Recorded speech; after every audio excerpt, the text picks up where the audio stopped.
You find the figure of Marduk or Merodach again and again in his novels as this mysterious Rosicrucian initiate who is desperately trying to create a kind of arc for Western civilization that he felt was on its last legs. Keep watching to learn more. Book 3 in the new Thinking Aloud dialogue series is UFOs and UAP, Are We Really Alone? Now available on Amazon. New Thinking Aloud is presented by the California Institute for Human Science, a fully accredited university offering distant learning graduate degrees that focus on mind, body, and spirit. The topics that we cover here. We are particularly excited to announce new degrees emphasizing parapsychology and the paranormal. Visit their website at cihs.edu. You can now download all 8 copies of the New Thinking Aloud magazine for free or order beautiful printed copies. Go to newthinkingaloud.org.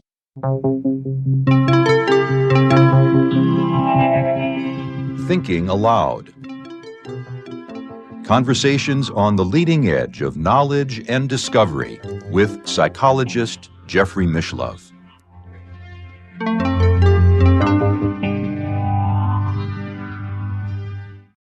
Hello and welcome. I'm Jeffrey Mishlove. Today, we'll be exploring the occult revival that took place in France near the end of the 19th century. In particular, we'll be looking at the life and work of Joséphin Péladan, one of the key figures of that movement. My guest is Sasha Chaitow, who is both a fine artist and an esoteric scholar. She is author of Atalanta Unveiled, as well as a translation from the ancient Greek into English of the Hieroglyphica of Horapollon, a book about which we have done a previous interview. Today we'll be talking about her book, Son of Prometheus, the life and work of Joséphin Péladan. Sasha is based on the island of Corfu in Greece, and now I'll switch over to the internet video. Welcome, Sasha. It is a pleasure to be with you again. It's a delight to be with you too. Thank you so much for the invite. You're both an English citizen, I understand, and Greek. That's correct. You hold 2 passports. You're obviously very fluent in both Greek and English. That's right. But today we're going to be talking about events that took place in Paris. Indeed. Now, we're also talking about the occult revival, so I gather what you are suggesting is that the revolution created a vacuum, and into that vacuum came many different movements that were on the fringes of culture. That's quite right. And whether they were suppressed by the church, openly persecuted or not, although by this period really not so much, it was more suppression and the things that were on the margin of society. And again, within the context of a bigger sort of drive to organize knowledge and to organize learning as well. In this period, you have the quote-unquote academics, the academicians, the encyclopedists who are trying to organize everything according to a very rational system, and which is what gives us modern academia, frankly. And then on the other hand, you have those who are not happy about this push towards rationalism, which is the inheritance from the Enlightenment and the age of reason, all of this, and are pushing back. And you have multiple currents that whose roots are far older, and we can trace them to the Renaissance, which are proposing different ways of looking at knowledge, at history, at the human condition, and of course at the relationship, at man's place in the world and relationship to the divine, whatever that is. The term occult means simply hidden on the one hand, but on the other hand, I'm under the impression when we talk about the occult revival, we're really referring not just to things that were hidden, we're referring to what people might call the Hermetic tradition, or the perennial philosophy, a thread of wisdom that has permeated the Western world for centuries, even though it has been largely marginalized. That's certainly one way that it's thought about. This idea that there is indeed a hidden stream that occasionally surfaces and sometimes goes underground again to resurface in another form, in another place, in another time. This idea of a perennial philosophy, but of course the word itself, perennial, means it's always there, it's timeless, it's beyond human control.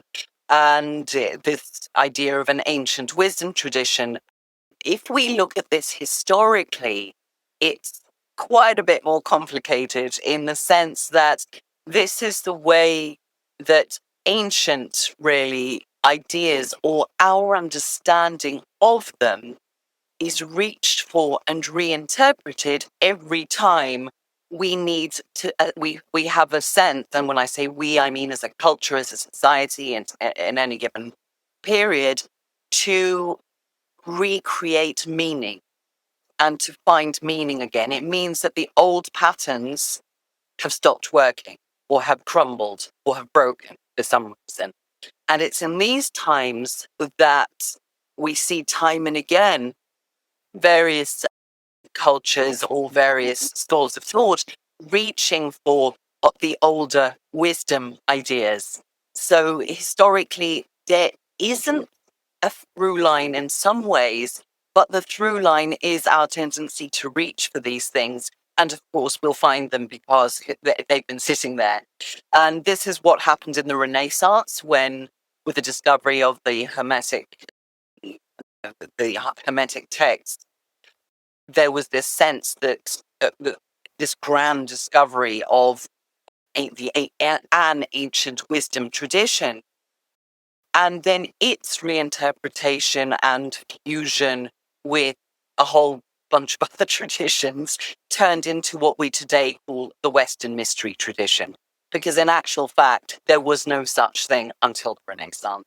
And it's that stream that kind of gets picked up again as a revival in the late 19th century, off the back of a couple of centuries where reason and logic and quote unquote early science have ruled or have been thought to rule the day. Because as it turns out, these more mystical beliefs never really went away. It's just we didn't know how to search for them, and now that we're developing our understanding of how things actually happened, they've been there all along in various places. Well, in the 19th century, particularly the late 19th century, in Paris, the Occult Revival is associated with, amongst other things, the Rosicrucians. That's right. And it's an interesting trajectory, really. So I don't know how far back you want me to go with Rosicrucians.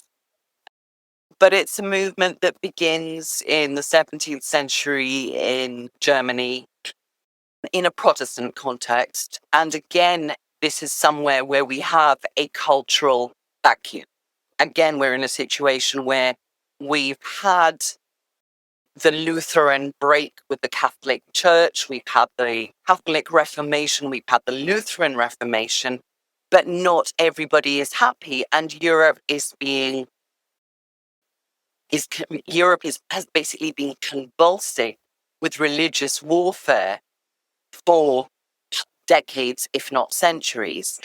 And there's all sorts of things going on, and within this cultural ferment, you have some mysterious texts appearing, which seem to be proposing an ancient wisdom tradition of sorts, drawing on some aspects that are familiar from the earlier sources, and proposing a far more basic and in some views far more genuinely Christian approach to life and society and each other, which all boils down to basically being in the world to help it heal.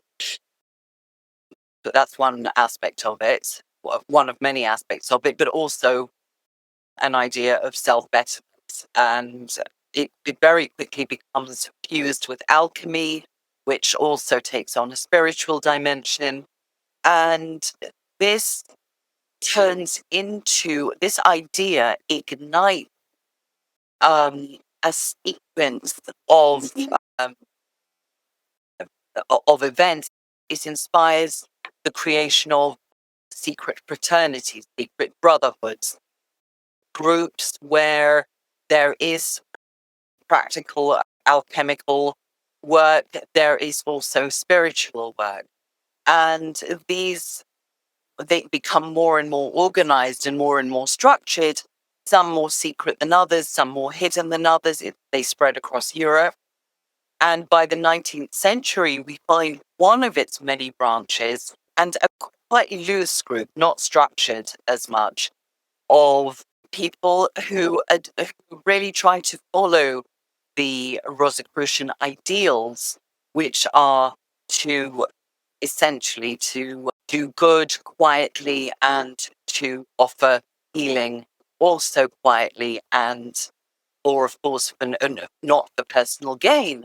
And these sort of principles are interpreted very literally, but also very broadly in the sense that healing doesn't just mean medicine. Of course, it depends on what somebody's individual abilities are. So healing to somebody might mean helping to feed the poor. In another case, it might be help to support those who are miserable. It may mean spiritual uplifting. So this impulse, which where it does stem from the sort of Rosicrucian current, which absorbed into it various hermetic and Kabbalistic and alchemical elements and fused them into its own sort of unique philosophy, which was interpreted differently depending on where we were, is one of the elements that comes quite strongly to the surface, but not only this one, comes quite strongly to the surface during what we call the French Occult Revival. And we have influences from all sorts of esoteric, shall we say, currents as well. Well, I know around the same time in England, you have the Order of the Golden Dawn, which was quite influential amongst English-speaking intellectuals. And it involved ritual magic. It also involved the use of the tarot. And I know that in France, they had another tarot tradition separate from the cards used by the Order of the Golden Dawn. So I imagine that the idea of ritual magic and tarot were also part of the French occult revival, I assume. They were, and we find this fusion. Like I say, if you imagine that in the aftermath of the revolution and in the early 19th century, you have this vacuum created with all sorts of things bubbling to the surface. We find them fused in the work of Eliphas Levi, who really is one of the great popularizers, if you like, of both tarot, but a host of other ideas. Because in his history of ceremonial magic, as it's been translated, or high magic, as it's called, he brings together this and many other elements in an attempt again to bring a sort of give it a sort of shape, help people make sense of it, basically writing through it to make sense of it himself, because ultimately he actually stepped back from it all.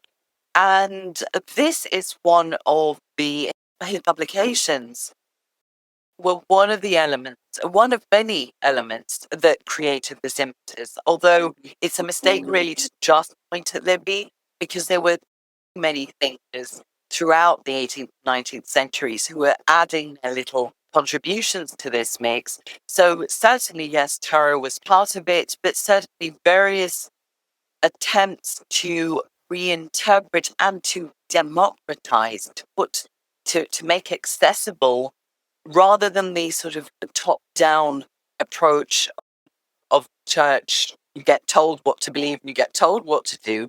This was a way of putting magic, and well, what is magic, and the ability basically for self-determination and perhaps control of the material and the spiritual.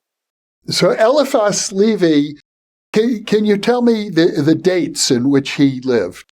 Not off the top of my head, but we're in the mid 19th century. Mid-19th century. He would have been a little bit before Joséphin Péladan, about whom we'll be speaking. Maybe it's time to introduce the hero of our story. In this context of people searching for meaning, you've got this bubbling up of esoteric ideas, new approaches to the sacred, new pathways to whatever spirituality or the divine really means, whether through tarot or through brotherhoods or what have you. My friend Péladan, who you've never heard of, Joséphin Péladan, came from the south of France originally, and his father was very strongly involved in all sorts of para-religious movements. He was Catholic, but he was very much into Catholic mysticism and prophecy and a kind of folk Catholicism of the day, if you like. And Péladan, Joséphin Péladan, grows up in his father held weekly cenacles, which were salons, where he would gather some of the big minds of the day to talk about all these things, from religion to mythology to goodness knows what. And of course, as a young boy, all of this really fed his imagination. And we'll come back to how he winds up in Paris, but he winds up in Paris already with the aim, really, of becoming a novelist. And he writes his first novel, which is a symbolic work, which is very strongly based on his interpretation of both Rosicrucian ideals and a whole host of other esoteric elements, because he was initiated into this particular Rosicrucian current through his father and his brother. So he was also a very prolific and opinionated art critic and journalist. I say journalist, but he wrote on art, he wrote on society, on social matters. If you can imagine a world in which the front pages of newspapers would carry articles on the finer points of esoteric thought and what it could do for society, this was the time. And I think this is what I find the most magical, really, thing of all, how you could actually write about this stuff and be taken almost seriously. And very quickly, he comes into contact with the bigger names of the day. Many may not know that Stanislas de Guaita, who is better known in some circles for his books on and teaching on magic and the history of and the practice of magic, was Péladan's student. And he read Péladan's novel and he wrote for him and begged him to take him under his wing, and so he did. And Péladan eventually ends up initiating into his current of Rosicrucianism. And de Guaita is very passionate about the idea of uniting all the different esoteric strands under one umbrella. And he comes into contact with our friend Papus, who Gérard Encausse, who's also very well known in these circles. And initially, they all work together to create this, what they call the Hermetic Mystery School, which effectively the idea is to unite all esoteric currents under one roof. And they had a spectacular falling out later, but I suspect don't want to go there quite yet. But that's who Péladan is. He's one of the most central figures to the beginnings of Papus's public, if you like, work in the 1880s, really. And he's also becoming a fairly well-known novelist. There is a word that I found on your website attributed to Péladan, and I don't know if I can pronounce it or even remember it properly, but it has to do with the idea of deliberately creating one's life as an expression of one's ideals, as a work of art in itself. Kaloprosopia, it's a made-up Greek word. He liked to make up words. But so kal is from kalos, which means beautiful or good, but in the sort of ideal sense. And prosobon, which means face or person. He called it one of the arts of personality, and he literally describes it as the idea of sculpting your own soul into a work of art. And indeed, it's off the back of this concept that Péladan went on to develop a very intricate, detailed, and structured system for self-cultivation.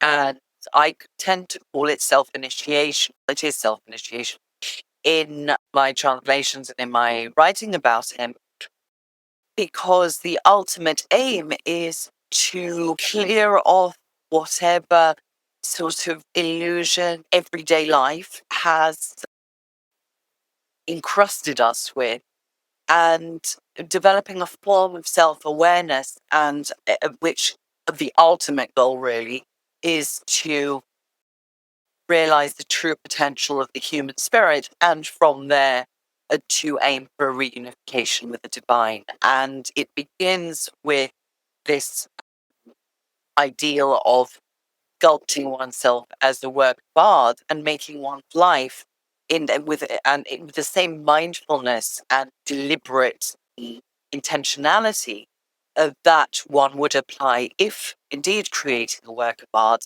And quite frankly, it's individuation before you.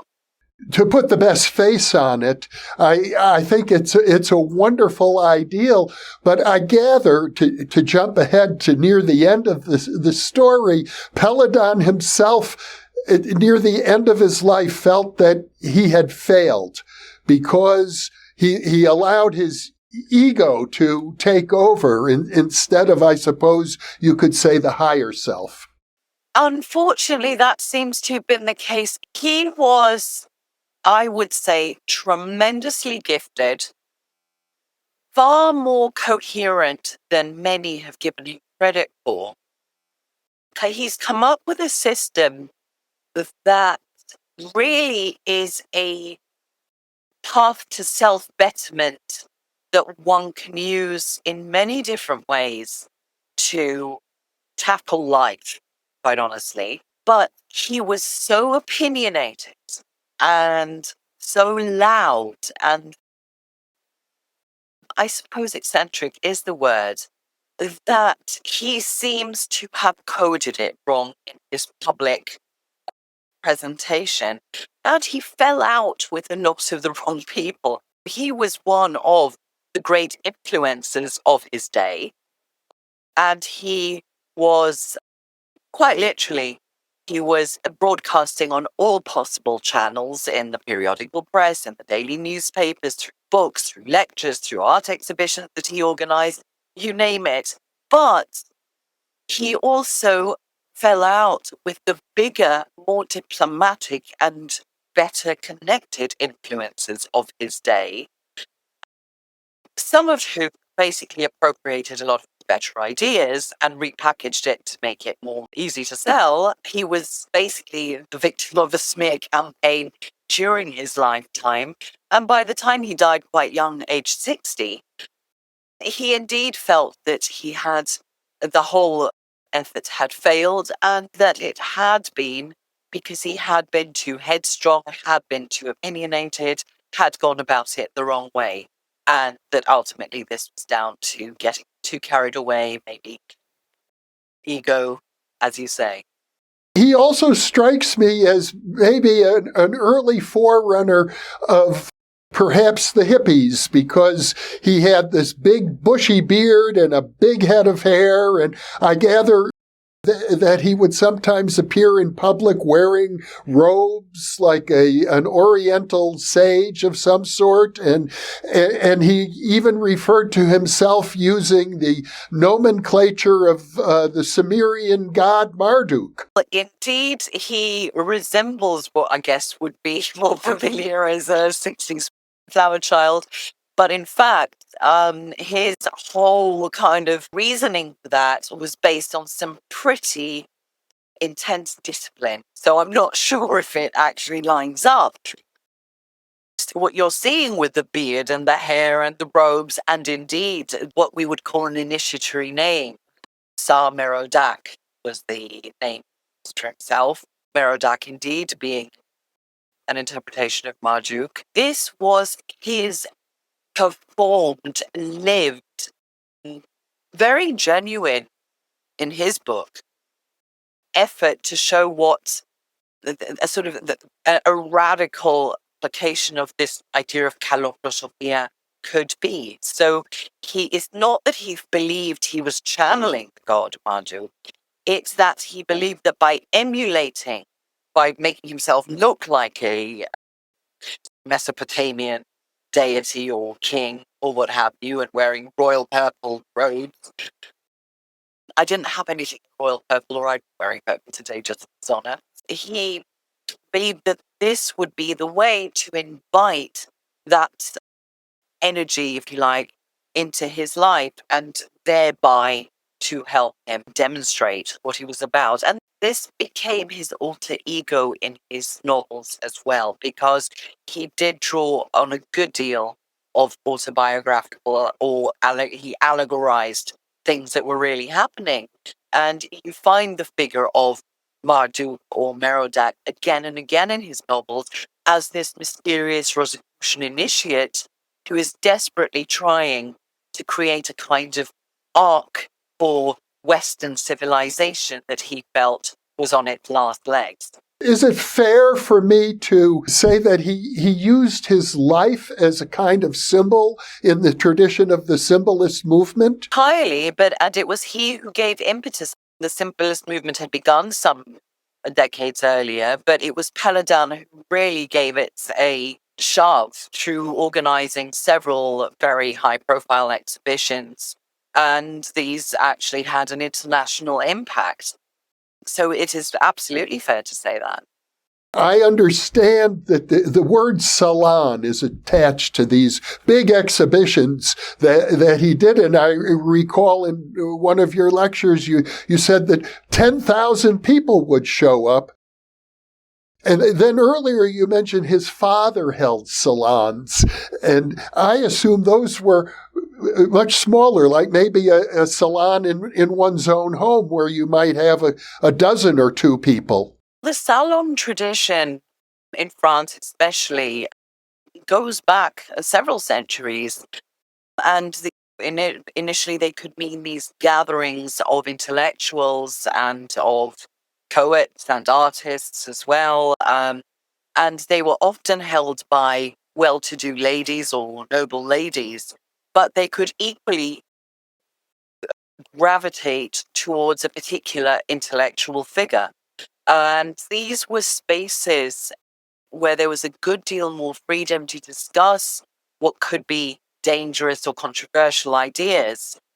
Speaking before the French Revolution, especially. The Salon is a whole social phenomenon where a whole lot of ideas and movement emerged from this exchange. And in other cases, we had them centering around printing presses or around particular bookshops where like-minded folk would gather in a beautifully organic way to discuss whatever the ideas of the day were. And in Péladan's father's case, yes, we can imagine this in someone's living room, but you've got to imagine quite a big living room. Maybe 20, because we have many of the names of the people who gathered there. I've got all that. I've written about that in my book. And you had clergy who were on the very, very edge of what was acceptable to the church in terms of heresy, what would be called heresy. You had poets, you had radical journalists, you had political radicals for the day, a whole range of thinkers. But what brought them together in common was this curiosity and this urge to change the world. What does draw people together who have a kind of passion to change something? In Péladan's father's case, and I called them salons, but the word they used was cenacle, which is more of an intimate gathering. And Péladan, the younger's salons, were literally huge art exhibitions, which included theatre and music and lectures.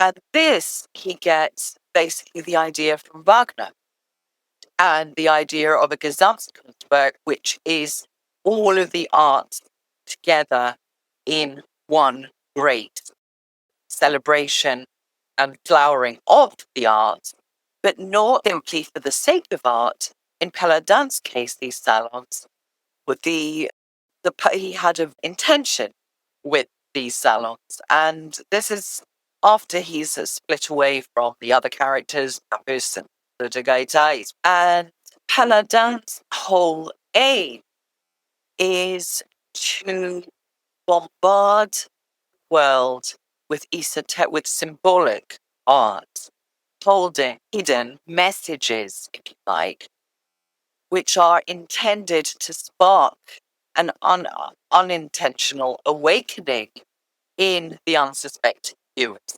So he's got a vision of bombing the world with art, holding hidden spiritual messages that's going to create this mass awakening so that a critical mass of humanity can awaken to their higher selves in one go.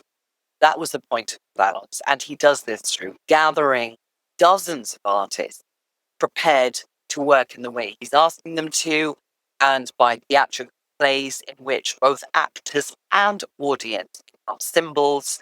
And the audience is meant to have an initiatory experience, awakening through their viewing of performances, and music posed along the same lines. And of course, he pulls it all together in lectures where he makes sure you know exactly what he's doing, just in case somebody hasn't understood. Which is a bit much, really, but that was the grand vision. I think it's a beautiful vision. I even would say it has sparks of genius, really. It does, especially the first Salon.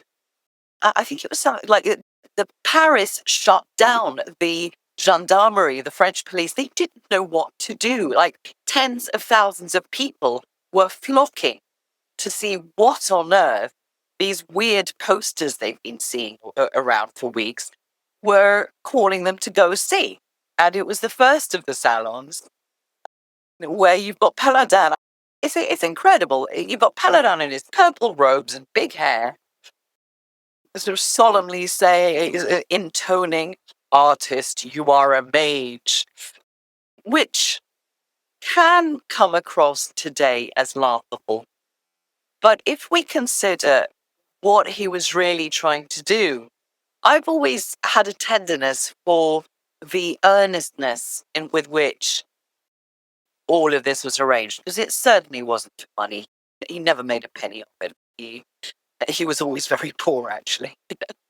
Well, it seems to me that he was in some ways a precursor for movements that are going on today, where people talk about, we need to unify the globe. Everybody has to awaken, or we're going to destroy ourselves through nuclear war or pollution.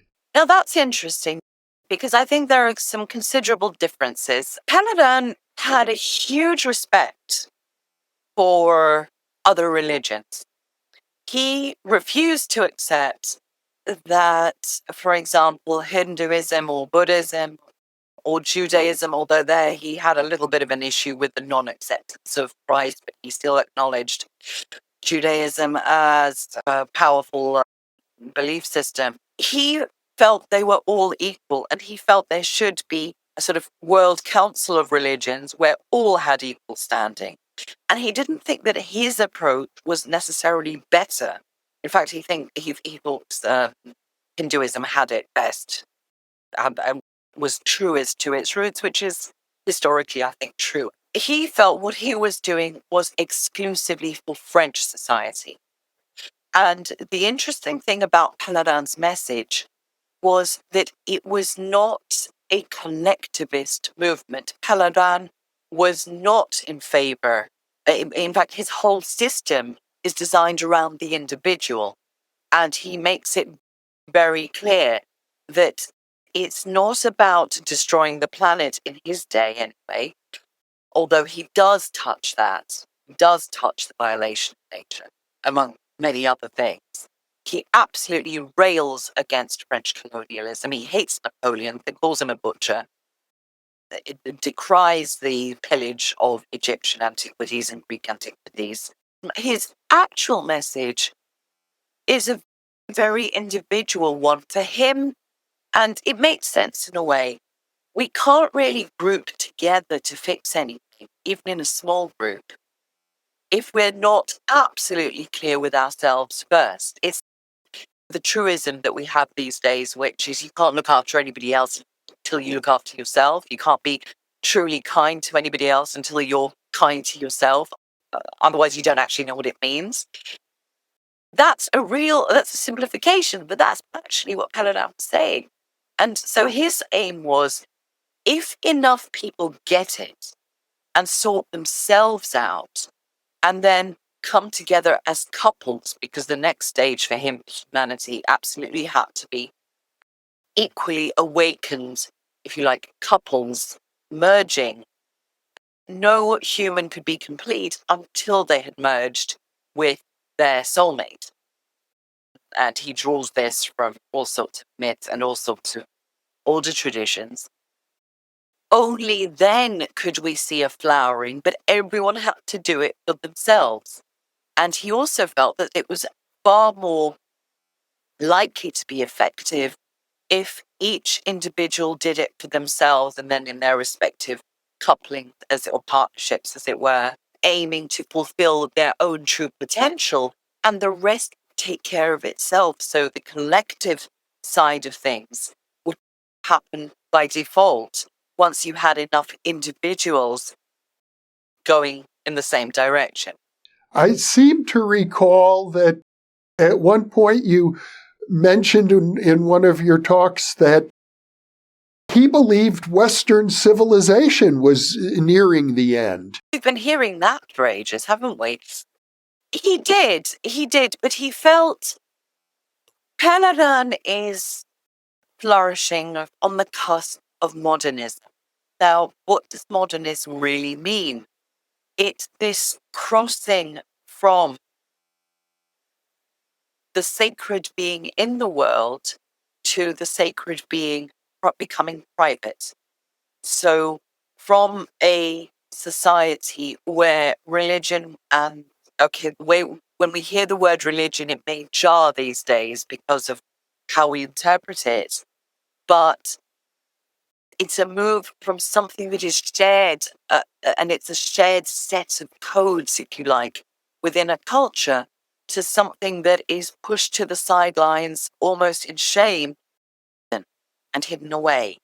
He sees art evolving through various trajectories into this overly formal but ultimately soulless neoclassicism.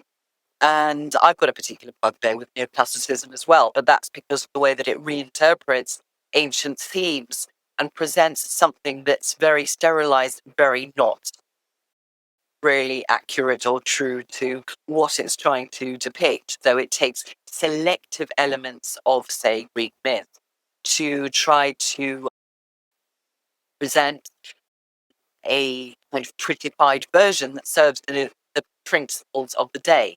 And that divorces it from its context, and that misrepresents it. That's why I got it. And Péladan similarly felt that it was totally soulless, and that if art did not have a spiritual purpose, it was pointless. So he hated Impressionism too.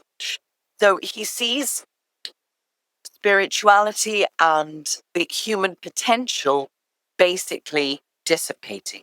He sees a society where you've had the French Revolution, you have a new middle class bourgeoisie, a kind of nouveau riche attitude. It's all about status, it's all about showing off, it's all about showing your wealth. There's no depth to it.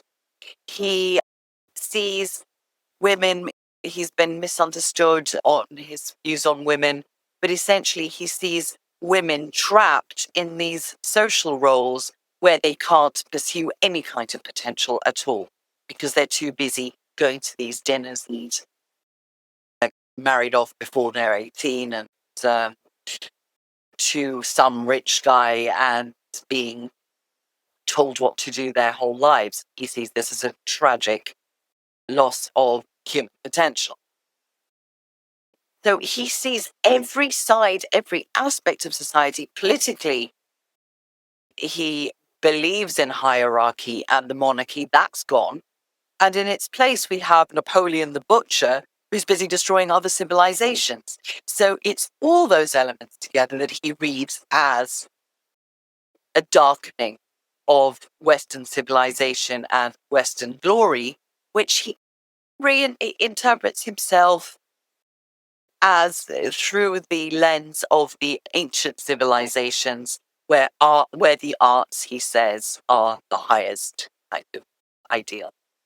I like his vision that the arts should all work together. Literature, theater, the visual arts, music, all for the same purpose, an idea of unifying culture in the service of spiritual awakening, basically.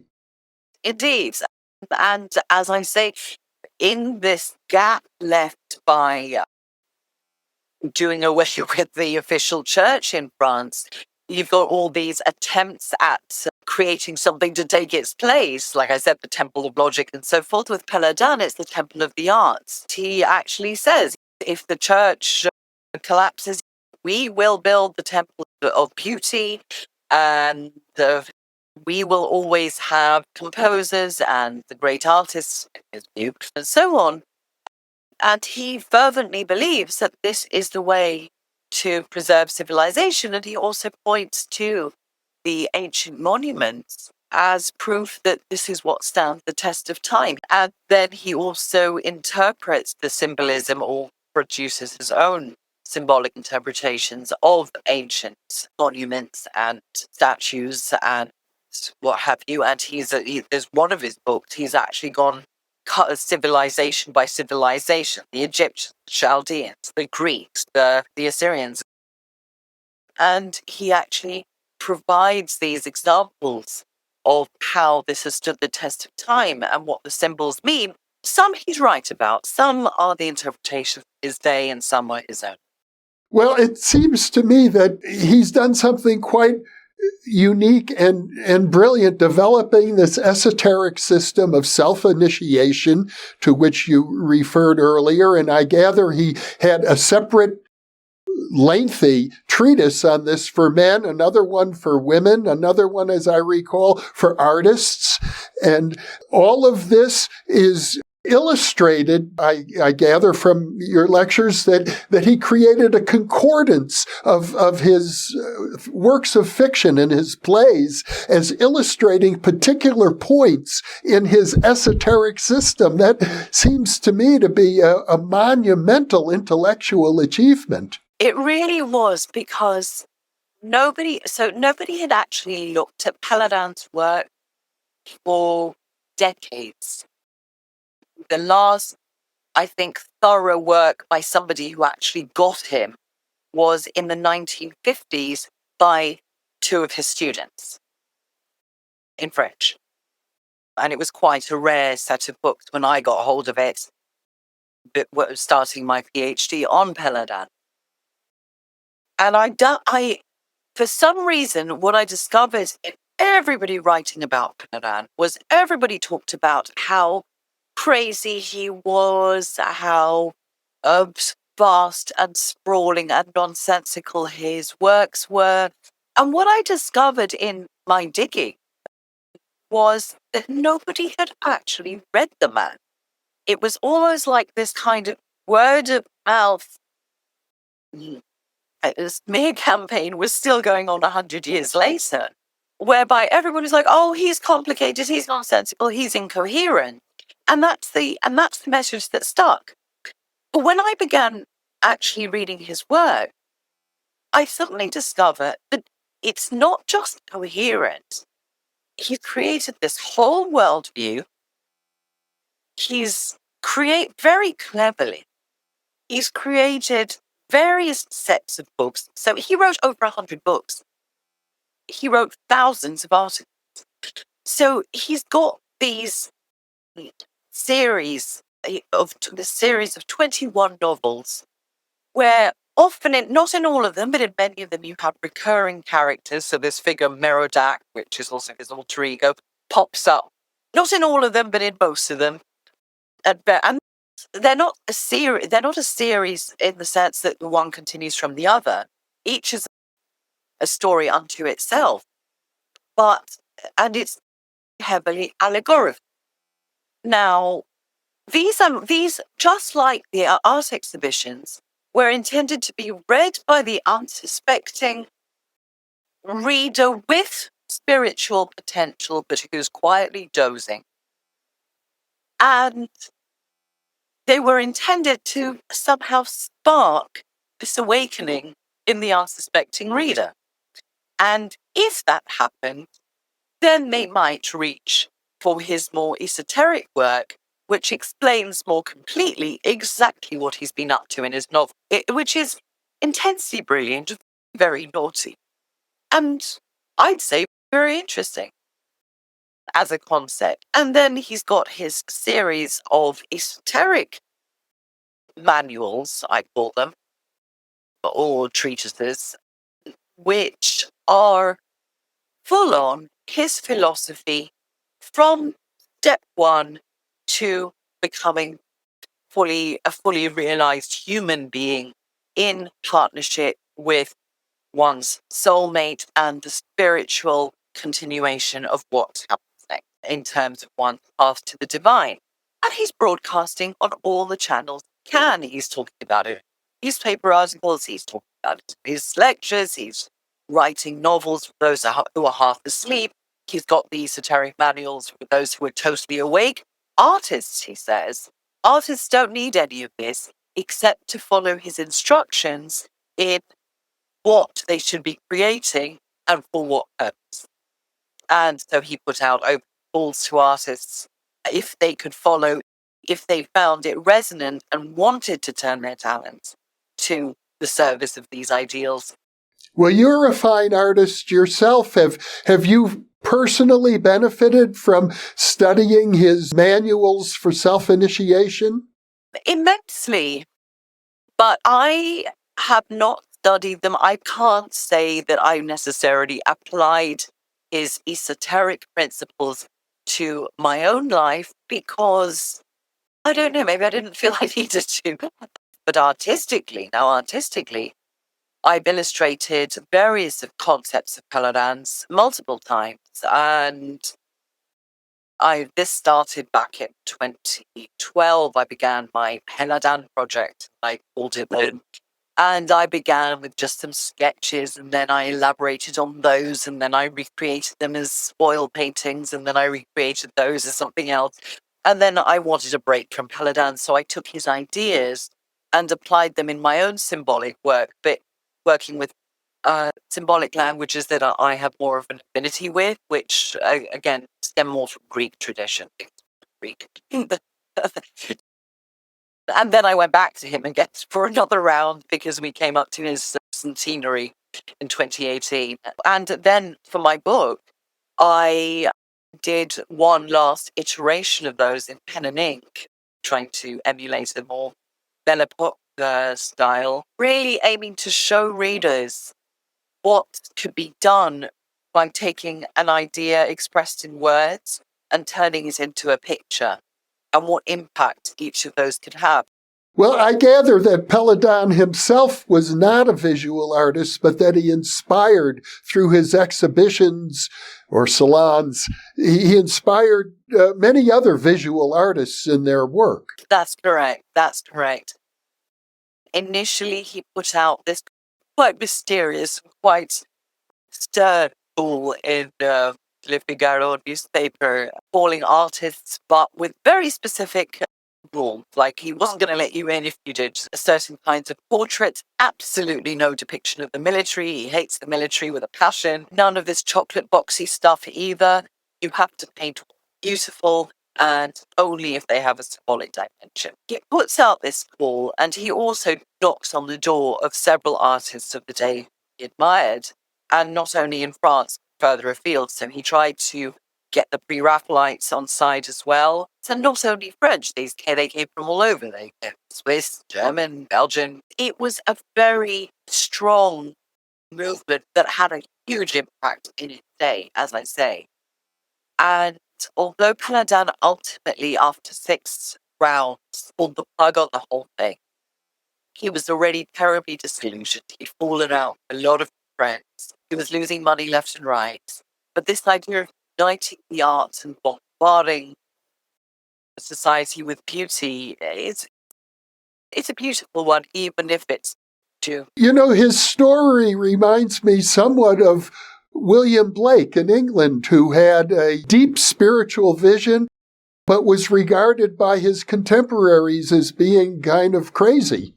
Very similar, very accurate parallel, really. When I was explaining my approach to Péladan and why I wanted to let the man speak on his own terms, because one of the things I really dislike about scholarship, and I'm going to say this as a scholar, is when we try to fit our ideas or our ideologies on top of historical figures that have never actually been given the chance to speak themselves.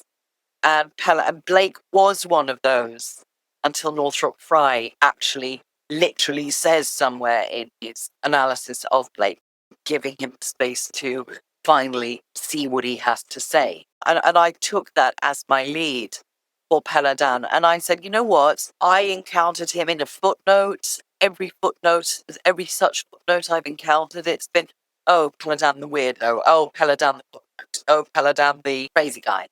You read the definitive biography in French, and the contempt, like every page drips with contempt for Péladan. Now, I've been accused of liking him too much. And I think, guys, I can see his flaws, but I'm a fan of letting historical figures say what they were trying to say. And if I can facilitate making that easier for us to understand today, then that's what I'll do. And that's what I did with Horapollon, who we talked about last time. And that's what I've tried to do for Péladan, which is very much along the lines of what Sir Northrop Frye, as I say, did for Blake, which was to finally see what was this poor guy actually trying to say, and what would it have meant if we were standing next to him instead of reading him with several centuries between us. And that's what I'm aiming to do for Péladan as well. Well, I gather that your book about Péladan is being regarded by scholars as the new standard, as being the most, certainly in the English language, the most accurate description of his life and the era in which he lived that we now have. It's the only one we have in English. There's precious little out there. There's a few books in French, and most of the work that's been done on Péladan is from a very esoteric perspective, meaning that he's been interpreted or collectively, or bits of his work have been interpreted selectively, depending on what they mean to a particular group. What I've tried to do is take a step back away from all that. And I'm a historian. Okay, so I do this objectively to the best of my ability. And as I say, what I've tried to do is create a roadmap to this guy, cut through the nonsense. Yeah, sure, I mention his flaws. I see his flaws. But if somebody is going to come to Péladan and got this huge body of work that inspired this movement, he also influenced Latin American literature, the modernism in literature in various countries. He was very influential in Sweden as well. Some people are going to want to learn about this guy, but there wasn't a book out there that looks at both the man and his work in the context of what it meant. And one example I often give is the exhibition that was held at the Guggenheim? Guggenheim. Thank you. Yes, I'm sorry. Thank you. Yes. The Guggenheim exhibition. They didn't say a word on Péladan. I contacted the curator and I said, how are you doing this? Because they presented him according to the stereotypes in the earlier literature. And I said, I offered to do something free just so that the accurate story of his life could be there. Oh, we're not interested in Péladan, we're interested in the artists. But I said, how can you be interested in the artist without the guy who inspired to create in the first place? So this is the kind of thing you see that keeps happening. And poor old Péladan is just left on the sidelines. For anybody interested really in art of this period, art in general, symbolist art, the crossover between esotericism and art, I think would find a lot of interest in Péladan's life and his works as I presented them. And I'm now working on 3-part anthology of translations of Péladan's work. So I'm grouping it into 3 anthologies to start with. The one I'm working on now, should be done by the end of the year, is on his esoteric teachings, so self-initiation that I've been talking about. Then the second one will be an anthology of his novels and plays, and the third one focused on his teachings for artists and so forth. I'm working on putting that together so that at least English speakers have point of reference and can have a really fair set of material from which to try to get their heads around not just Péladan, but this whole period and what impact it had and what it can teach us, perhaps. Well, Sasha, I'm delighted to know that you've got more projects that you're working on, because it means there will be more opportunities for us to have future conversations about these things. Be lovely. It's been a real pleasure once again to have you on New Thinking Aloud, Sasha. I'm delighted with the quality of your scholarship and your broad vision of esoteric culture globally. So thank you so much for making time for me and for the New Thinking Aloud audience today. Thank you. It's an honor. It's an honor. And for those of you watching or listening, thank you for being with us, because you are the reason that we are here.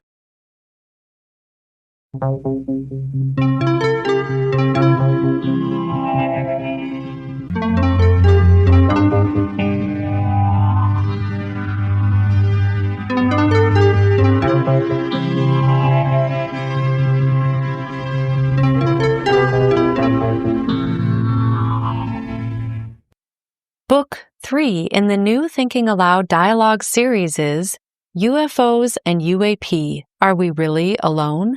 Now available on Amazon. New Thinking Aloud is presented by the California Institute for Human Science, a fully accredited university offering distant learning graduate degrees that focus on mind, body, and spirit.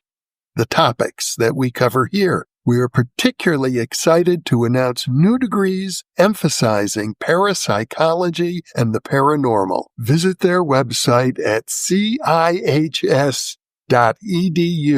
You can now download all 8 copies of the New Thinking Aloud magazine for free, or order beautiful printed copies. Go to newthinkingaloud.org.